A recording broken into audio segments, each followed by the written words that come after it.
बाद फिजिक्स का रखते। थोड़ा टाइम तुम लोग लेट कर दिए हो आज का क्लास बहुत आगे बढ़ जाता है। मतलब हम लोग लेट कर दिए साथ में मिलकर, इसे बोलो।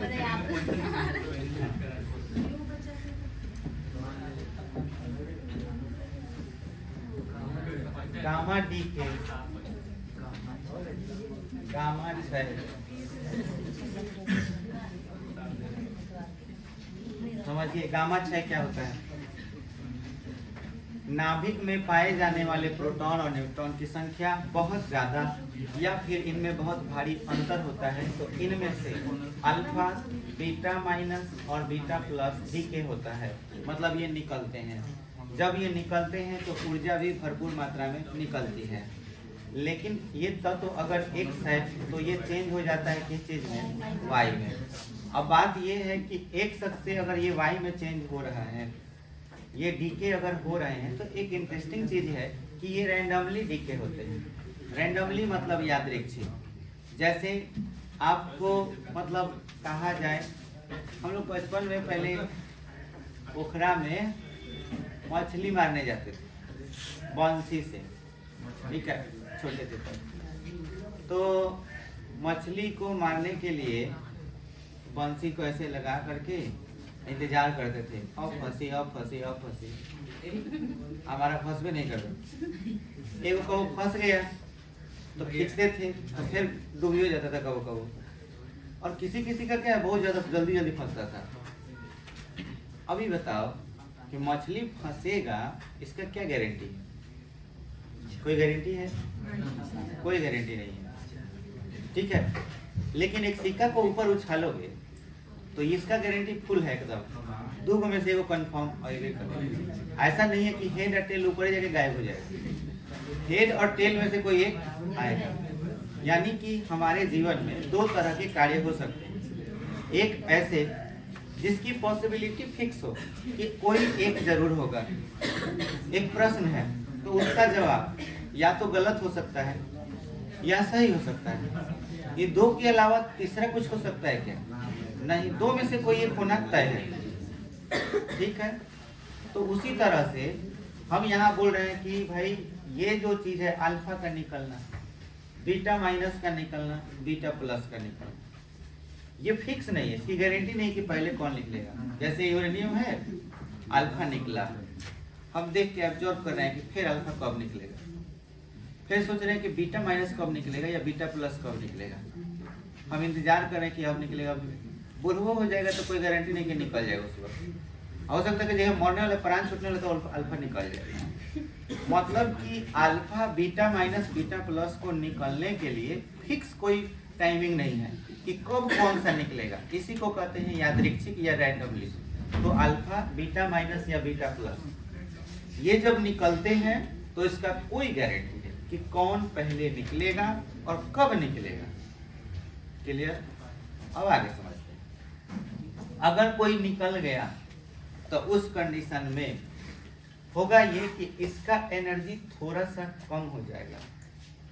किसका? एक्स का, क्योंकि इसमें से कुछ एनर्जी निकल गया, अल्फा लेके चला गया, या बीटा माइनस निकला तो वो कुछ एनर्जी लेके चला गया। तो अब तो तय हो गया भाई कि इसका एनर्जी कुछ कम हो गया। बट जब वो एक नया चीज बना, एक नया नाभिक बना, तो उस कंडीशन में इसकी एनर्जी, इस अवस्था में जब इसकी एनर्जी की बात की जाएगी तो इसकी एनर्जी बहुत ज्यादा हो जाएगी।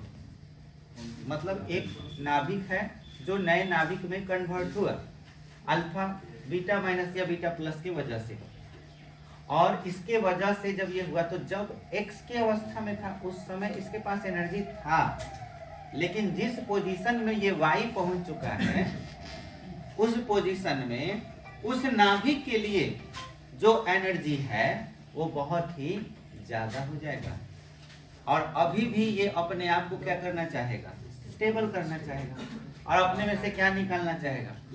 अल्फा या बीटा माइनस या बीटा प्लस। और हमने अभी क्या बोला कि कोई गारंटी नहीं है कि अल्फा निकल ही जाएगा, पर हाँ इसके पास एक्स्ट्रा एनर्जी जरूर होगा। इसको एकदम ध्यान से फिर से समझ लीजिए, ज्यादा भारी भी नहीं है लेकिन थोड़ा सा उलझा हुआ है। मैं ये कह रहा हूँ कि X में से अल्फा डीके अगर होता है तो बहुत ज्यादा मात्रा में ऊर्जा मुक्त अगर होती है तो ऊर्जा का कुछ भाग कौन ले लिया? अल्फा। तो शेष ऊर्जा तो इसी में रह गया ना, वो शेष ऊर्जा इसी में रह गया। तो ये स्टेबल है कि अनस्टेबल? अनस्टेबल। अनस्टेबल को आप ऐसे बोल सकते हैं कि ये उत्तेजित अवस्था में है। उत्तेजित अवस्था का मतलब हुआ कि ये चाहेगा जल्दी से जल्दी अपने इलेक्ट्रॉन या अपनी एनर्जी को कम करना।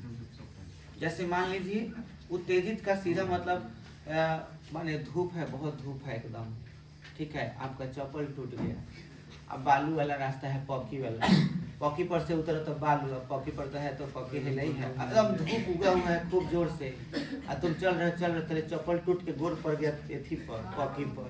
ओकर बाद अरे बाप काहे अरे बाप, काहे की समस्या ये कि छन छन एकदम मारेगा, तुम उत्तेजित अवस्था में आ जाओगे कि जल्दी से हमारा छाही ले लो। जैसे दूर जा रहे हो तो एगो छोटी छोटी पेड़ था और वहाँ पर जो है थोड़ी सी छाही है, तो वहाँ पर जाओगे और दौड़ते दौड़ते जाओगे, वही जगह चप्पल ठीक करेगा। तो कहाँ पर खड़े होगे? छाया के पास।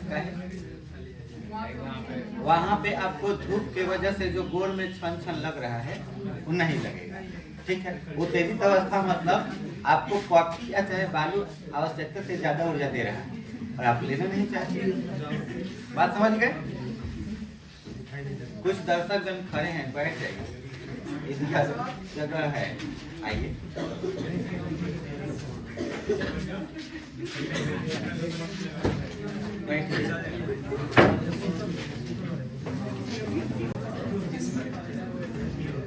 हाँ बच्चों, तो ये इस अवस्था में है, उत्तेजित अवस्था में है, यानी कि अपनी एनर्जी को ये क्या करना चाहेगा?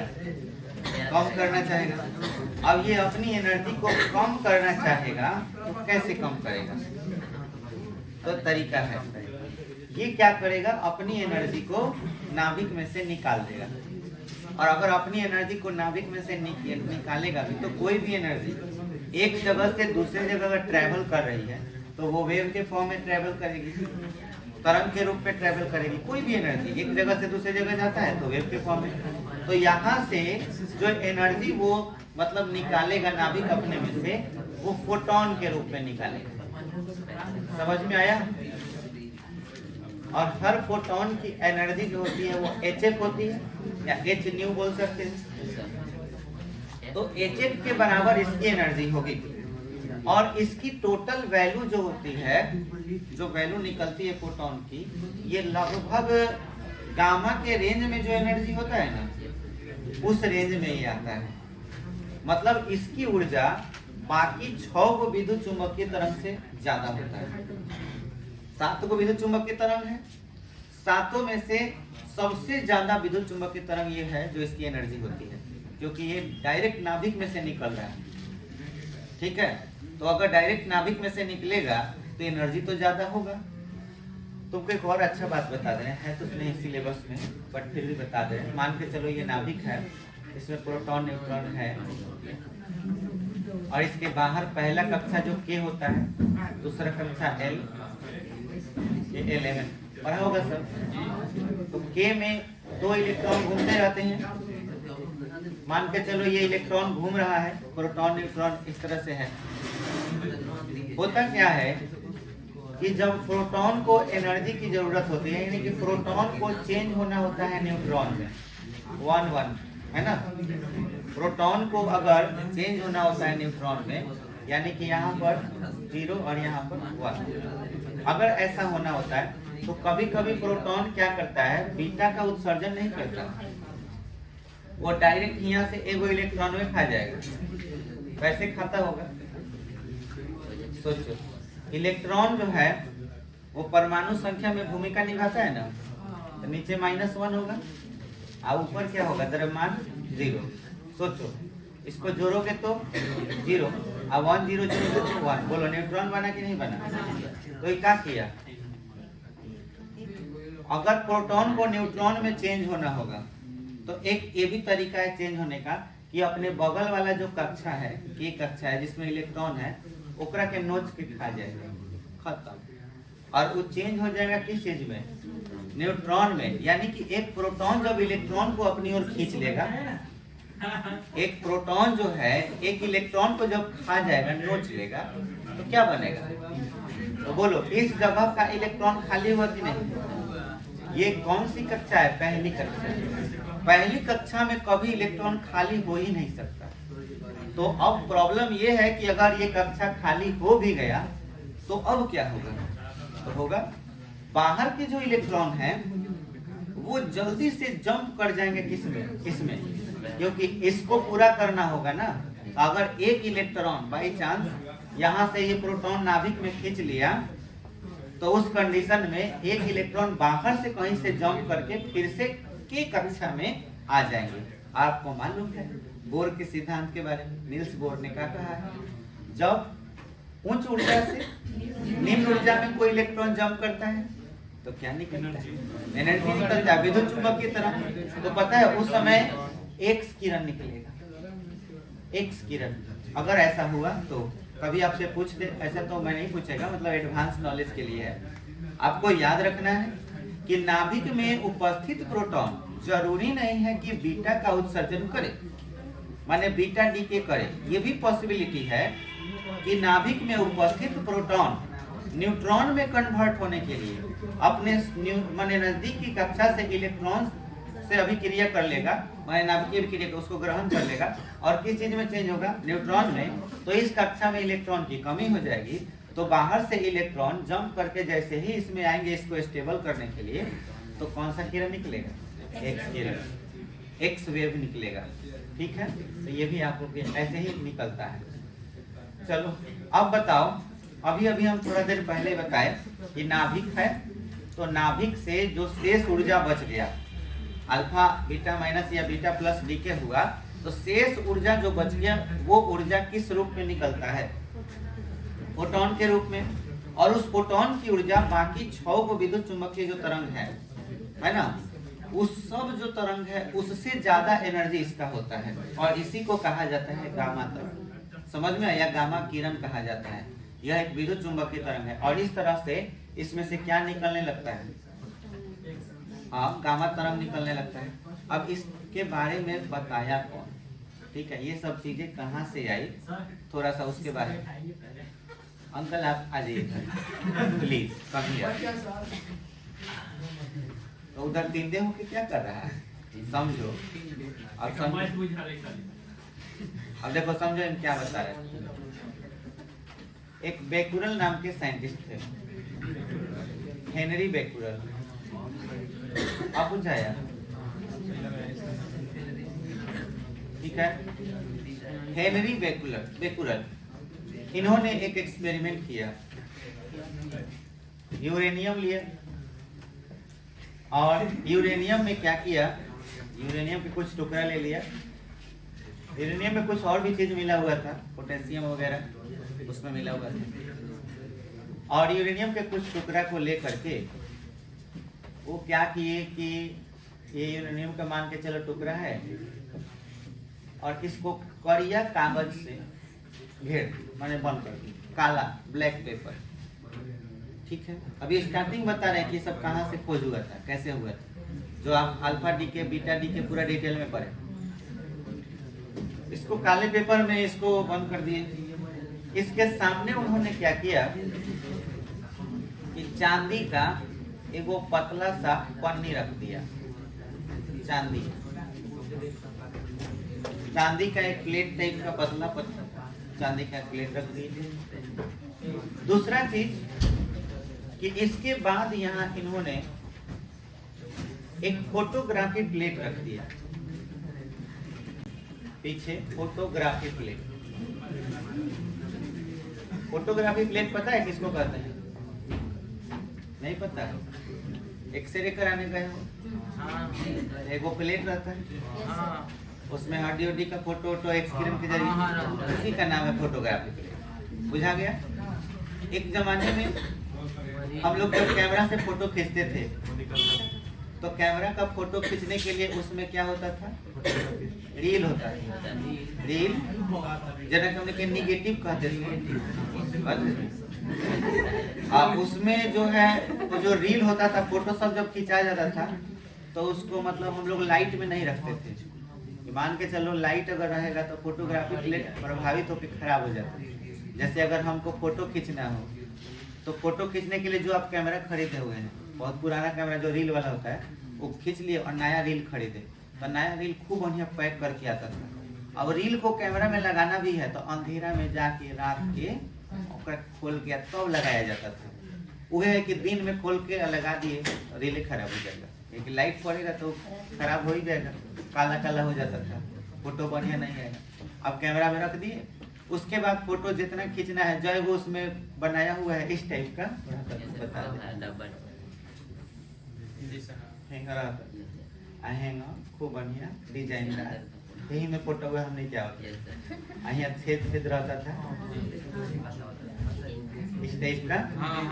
हाँ अब याद आया, वही में फंस जाता था, छेद रहता था ना तो फिर नचाते थे तो नाचता था, आगे जाता था, अब मारते थे, उसके बाद टैग खिंचाया जाता था, बुझाए।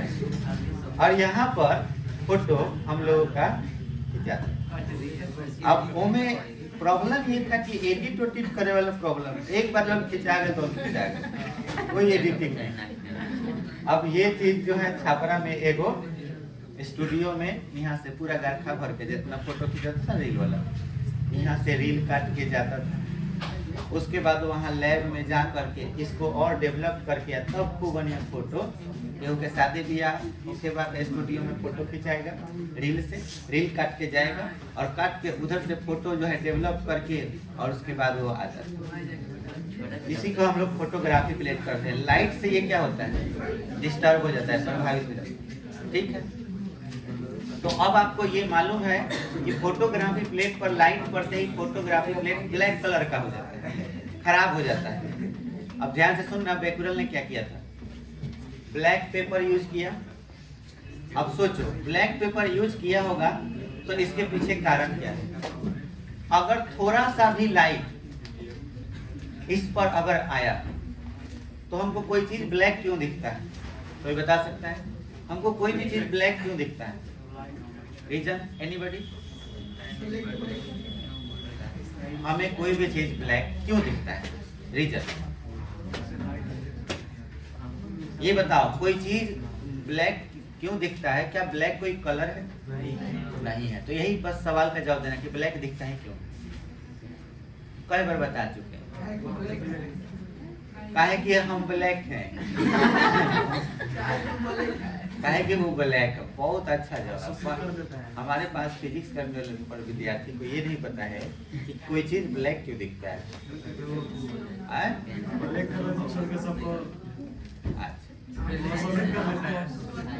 तो जानते हो तो बोल क्या नहीं रहे हो, खराब खराब बताओ ब्लैक क्यों दिखता है। अब बताओ तो जो बोल रहे हो सही बोल रहे हो, बस बढ़िया से बोलना है। जो सॉफ्ट कलर आता है ना, हाँ,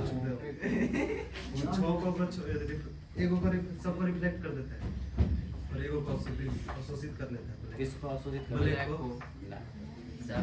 ठीक से नहीं बोले, बट मैं बताता हूँ। ये ब्लैक दिख रहा है, सुनिए ब्लैक क्यों दिख रहा है। दुनिया में जितना भी रंग हमको दिखाई देता है उस रंग के पीछे कारण है कि जब लाइट सफेद रंग का हो, श्वेत प्रकाश, और ये किसी वस्तु पे पड़ता है तो उस वस्तु पर जब ये पड़ेगा तो उस वस्तु के अंदर खासियत होती है कि वो वस्तु 7 तरह के जो रंग होते हैं। एक्चुअली हम लोग बोल रहे हैं 7 तरह के रंग, लेकिन होते करोड़ों रंग के, अलग अलग फ्रीक्वेंसी होती है, ठीक है। करोड़ों से ऊपर कलर हो सकते हैं क्योंकि अलग अलग फ्रीक्वेंसी है।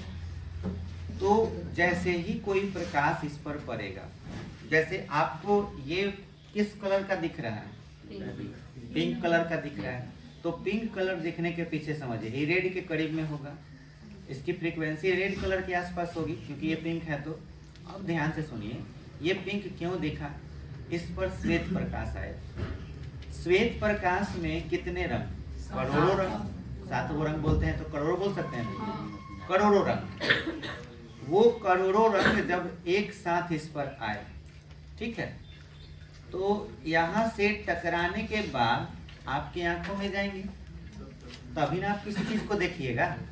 मान लीजिए यहाँ पे टकराया और टकरा के आपकी आंखों में गया, तो आपके आंखों में वही कलर गया जो ये रिफ्लेक्ट कर सकता है, मतलब जो परावर्तित कर सकता है। यानी कि पूरी तरह से प्रकाश को ये परावर्तित नहीं कर सकता। प्रकाश का जो परावर्तन हो रहा है, इसमें सिर्फ किसका परावर्तन हो रहा है? आए तो करोड़ों रंग है, लेकिन केवल पिंक कलर का ही जो किरण है उसी का परावर्तन हुआ, बाकी को ये अवशोषित कर लिया। समझ में आया ना? करोड़ों में से कोई एक किरण जो पिंक कलर का है फ्रीक्वेंसी, वो आपकी आंख तक गया और ये कैसा दिखा? पिंक दिखा। अब आपके दिमाग में आएगा कि इसका प्रूफ क्या है? तो प्रूफ है, आप इसको रात में ही माने अंधेरे में इस पर पिंक कलर का टॉर्च मत बारिए, इस पर आप जैसे कि ग्रीन कलर का टॉर्च बारिए रात में, कोई दूसरा कलर, ये प्रूफ करने के लिए, क्योंकि पिंक कलर आपसे गया है, इसका मतलब ग्रीन को ये अवशोषित कर लिया होगा, पीला को भी अवशोषित कर लिया होगा। तो हम पीला कलर या ग्रीन कलर इसी रुमाल पर रात में अगर बारेंगे तो ये हमें ब्लैक दिखेगा। कारण ये हमें पिंक नहीं दिखेगा, कारण ये कि लाइट यहाँ पर आया तो था, पर परावर्तित होकर आपकी आंख तक गया ही नहीं। परावर्तित होकर आंख तक नहीं जाएगा तो यह जगह कैसी दिखेगी? ब्लैक दिखेगी। ये बात समझ में आया? इस तरह से ब्लैक तभी दिख सकता है जब कोई भी लाइट आपके आंख तक नहीं जाए। समझ में आया? हम अंधेरा को अंधेरा क्यों कहते हैं, ब्लैक डार्क क्यों बोलते हैं? क्योंकि जहां से लाइट नहीं आती वहां हमारे लिए अंधेरा है। समझ में आया? और कोई चीज ब्लैक अगर आपको दिख रहा है तो इसका मतलब श्वेत प्रकाश इस पर आ तो रहा है, पर ये सारे प्रकाश को एब्जॉर्ब कर ले रहा है, आपकी आंखों तक यहाँ से लाइट जा ही नहीं रहा, तो इसलिए इसके चारों तरफ कैसा दिख रहा है? ब्लैक दिख रहा है। ब्लैक दिखने के पीछे कारण है कि कोई भी वस्तु जो ब्लैक बॉडी है वो क्या करती है, सारे लाइट को अपनी ओर एब्जॉर्ब कर लेती है, लेकिन रिफ्लेक्ट नहीं। बोलो, क्लियर हुआ? ये कॉन्सेप्ट यहाँ लगेगा। भाई बैकुरल सोचा था यही कि जब हम ब्लैक पेपर में इसको बंद कर देंगे यूरेनियम को, तो लाइट भले ही इस पर आ जाए पर हमारा फोटोग्राफी प्लेट खराब नहीं होगा। क्यों खराब नहीं होगा? जब लाइट को ये इधर से आएगा तो एब्जॉर्ब कर ही लेगा। तो ये अंधेरा है, चारों तरफ से बंद है एकदम, ठीक है, ये पूरा कवर्ड है, ऐसे बंद है। इसके बीच में चांदी लगा हुआ है, यहाँ क्या लगा हुआ है? Photography plate. यहाँ ब्लैक पेपर है और इसमें क्या है? यूरेनियम है। अब यहाँ से लाइट अगर कहीं से आएगा भी, माने अंधेरा में अगर थोड़ा सा भी लाइट इस पे पड़ा होगा, कहीं से भी हो तो रहा है अंधेरा में ये सब कुछ, लेकिन अगर थोड़ा सा भी इस पे लाइट आया हुआ होगा तो ये एब्जॉर्ब कर लेगा, इसके बाद लाइट इधर जाएगा इधर। बोलो, क्लियर हुआ? अब देखो कमाल की बात, कुछ देर के बाद इन्होंने फोटोग्राफी प्लेट को निकाला और निकाल करके देखा तो ये ब्लैक हो गया था, खराब हो गया फोटोग्राफी। प्रॉब्लम ये, लाइट तो है नहीं, लाइट जब नहीं है तो फोटोग्राफी प्लेट खराब क्यों हुआ? क्या इसका जवाब है तुम्हारे पास? तुम अगर बैकुरल होते तो क्या सोचते? तुम्हारे हिसाब से तुम सोचते ही नहीं, क्या जरूरी है, खराब हो गया नया खरीद लेंगे, ये ना सोचोगे? है बैकुरल, हेनरी बैकुरल ये चीज को समझने में बहुत समय लगाए, सोचते रह गए यार ये कैसे हुआ होगा, लाइट से ही ये खराब होता है। कुछ तो ऐसा है जो यहाँ से निकल के चांदी को पार किया और उसको पार करने के बाद कहाँ गया है? फोटोग्राफी। ये देखो निष्कर्ष निकल रहा है कि कुछ तो ऐसा चीज है जो इस ब्लैक पेपर को भी पार करके, चांदी के परत को भी पार करके, और वो कहाँ जा रहा है? फोटोग्राफी प्लेट पर, और वही इसको क्या कर दे रहा है? खराब कर दिया है। बात समझ में आया? और इस प्रक्रिया को ही उन्होंने रेडिएशन नाम दिया। रेडिएशन, यहीं से शब्द की उत्पत्ति हुई रेडिएशन की, और इसको हिंदी में रेडिएशन यानी कि रेडियो सक्रियता कहते हैं। अब आपसे पूछा जाए कि रेडियो सक्रियता से आप क्या समझते हैं? तो रेडियो सक्रियता से आप सीधे सीधे बोलिए कि यूरेनियम के जैसा और भी कोई पदार्थ हो, जैसे कि पोलोनियम, है ना, तो यूरेनियम, पोलोनियम, रेडियम जैसे पदार्थों में से अदृश्य किरणें निकलती रहती हैं। अदृश्य मतलब जो हमें दिखाई नहीं देती है, अदृश्य किरणें निकलती रहती हैं, और इसी घटना को हम लोग क्या कहते हैं, रेडियो एक्टिविटी या रेडियो सक्रियता कहते हैं। आज जिस पदार्थ से निकलता है उसे रेडियो एक्टिव पदार्थ कहा जाता है। और इसकी खोज किसने की? बेकुलर ने की। बाद में चलकर बेकुलर के बाद जो है और भी साइंटिस्ट लोग आए, जैसे मैडम क्यूरी और मिस्टर क्यूरी। मैडम क्यूरी के पति पियरे क्यूरी, जिसको हम लोग मिस्टर क्यूरी भी कहते हैं। ये दोनों लोग एक दूसरे के साथ मिल करके वो लोग सोच रहे थे कि भाई बेकुलर जैसा हम भी कोई चीज खोजे, कि दुनिया में कोई और भी ऐसा चीज होता है क्या, कि रेडियो एक्टिव पदार्थ ऐसा भी होता है क्या। पता है उन लोगों ने मतलब बहुत ज्यादा मात्रा में, टन के मात्रा में, जैसे 30 टन की कुछ इतना ही था, उसमें से सिर्फ 1 ग्राम एक रेडियो एक्टिव पदार्थ खोजा था ये लोग, और उसका नाम रखा गया रेडियम। रेडियम समझते हो? देखो कितना लोग बोलता है कि जो घड़ी आता है, पहले जो घड़ी आता था उस पर टॉर्च मारते थे तो चमकने लगता था, है ना, वो असल में वो रेडियम, कितना लोग बोलते हैं कि वो रेडियम है, वो रेडियम नहीं होता है। वो आप सीधे सीधे उसको बोल सकते हैं फ्लोरोसेंट स्क्रीन बोल सकते हो। टॉर्च मार दो तो लाइट थोड़ा देर के लिए एब्जॉर्ब कर लेगा। रेडियम कुछ अलग चीज होता है, ठीक है। रेडियम रेडियो एक्टिव मटेरियल है, ठीक है। और इसकी खोज किसने किया था? मैडम क्यूरी और मिस्टर क्यूरी। और उन्होंने साबित कर दिया कि दुनिया में और भी रेडियो एक्टिव पदार्थ होते हैं। यहाँ तक कि मैडम क्यूरी और मिस्टर क्यूरी की मृत्यु भी कैंसर की वजह से हुई, मतलब मैडम क्यूरी की वजह से। मैडम क्यूरी को जो है मृत्यु जो हुआ वो रेडियो एक्टिविटी, कैंसर के चपेट में आ गई। उन लोगों को ये नहीं मालूम था। देखो उस जमाने में जब ये नया चीज खोज हो गया था ना, तो बहुत सारे लोगों को ये लगता था कि ये हमारे लिए वरदान है, बहुत अच्छा चीज है।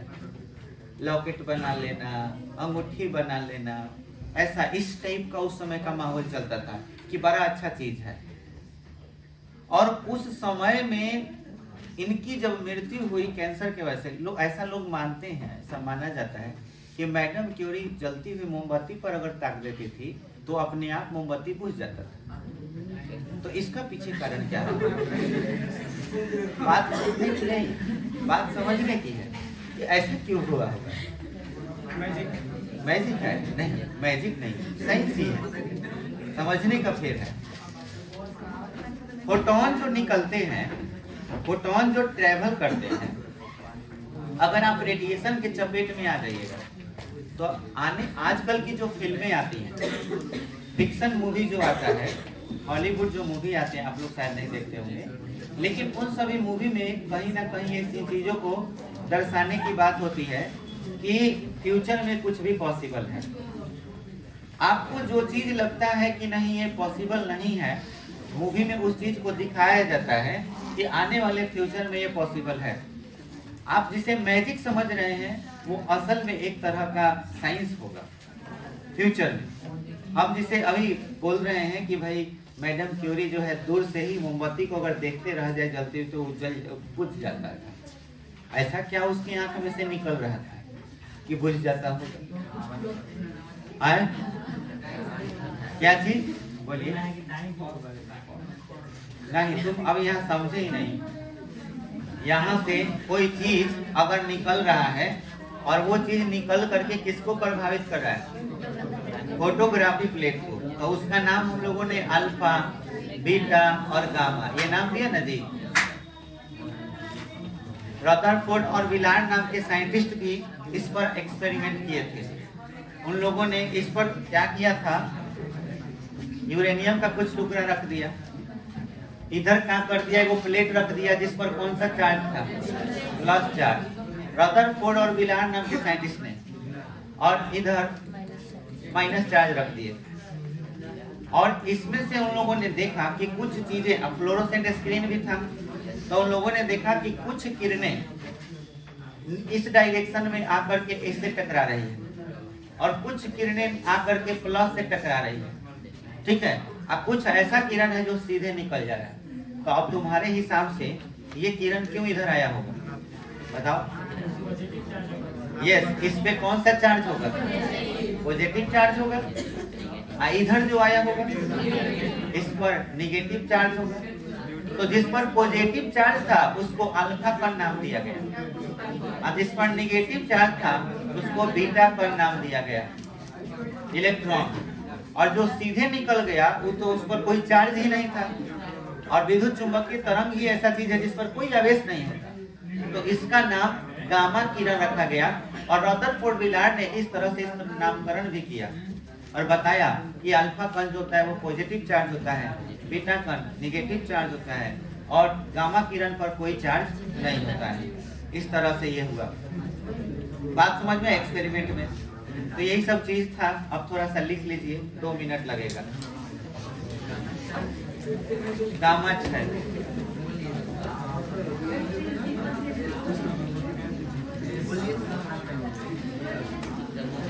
देखिए, जब नाभिक से अल्फा बीटा माइनस और बीटा प्लस, जब नाभिक से alpha beta minus beta plus कणों का क्षय होता है, जब नाभिक से alpha beta minus beta plus कणों का क्षय होता है,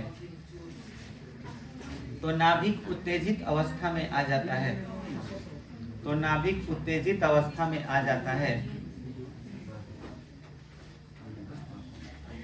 नाभिक उत्तेजित अवस्था में आ जाता है और नाभिक की शेष ऊर्जा नाभिक की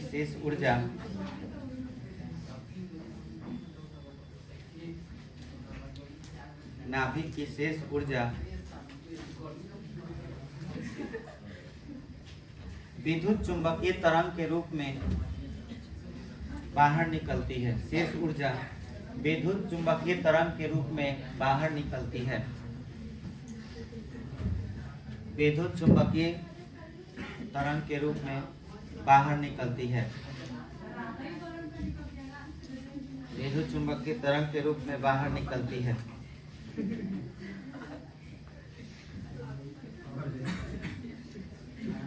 विद्युत चुंबकीय तरंग के रूप में बाहर निकलती है, जिसकी आवृत्ति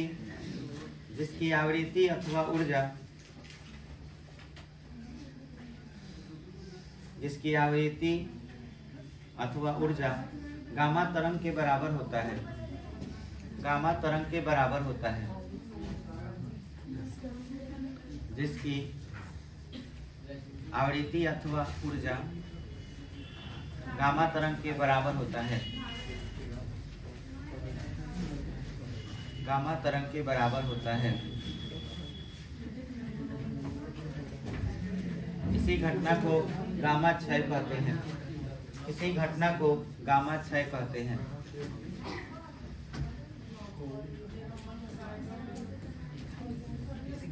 अगला क्वेश्चन है, रेडियो एक्टिविटी से आप क्या समझते हैं?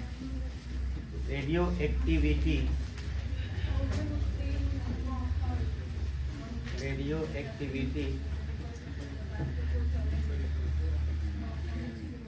ब्रैकेट में आप रेडियो सक्रियता भी लिख सकते हैं। रेडियो सक्रियता से आप क्या समझते हैं? समझाएं। रेडियो एक्टिविटी से आप क्या समझते हैं? समझाएं।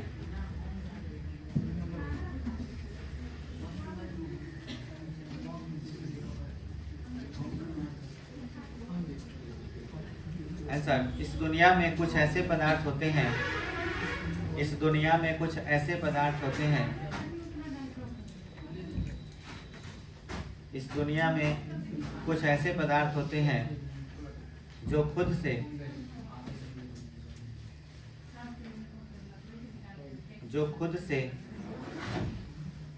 अदृश्य किरणों का उत्सर्जन करते हैं। जो खुद से अदृश्य किरणों का उत्सर्जन करते हैं। जो खुद से अदृश्य किरणों का उत्सर्जन करते हैं।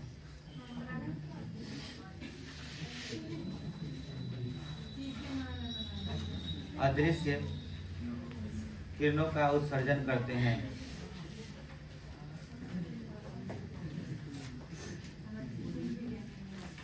जैसे यूरेनियम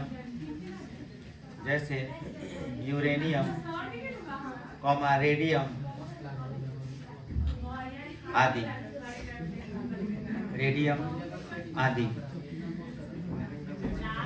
इन पदार्थों को रेडियो एक्टिव पदार्थ कहते हैं। इन पदार्थों को रेडियो एक्टिव पदार्थ कहते हैं। इन पदार्थों को रेडियो एक्टिव पदार्थ कहते हैं।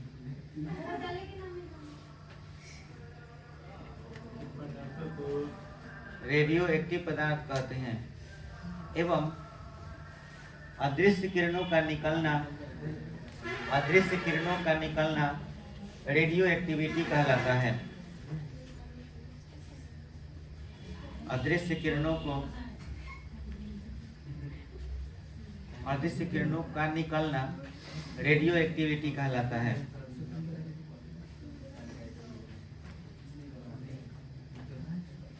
रेडियो एक्टिविटी कहलाता है। हो गया।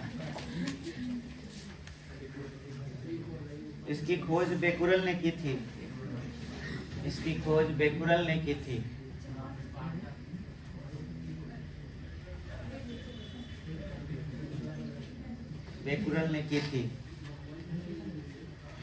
बेकुरल ने की थी। इसलिए इन किरणों को बेकुरल किरण भी कहा जाता है। इसलिए इन किरणों को बेकुरल किरण भी कहा जाता है। बस आज इतना ही।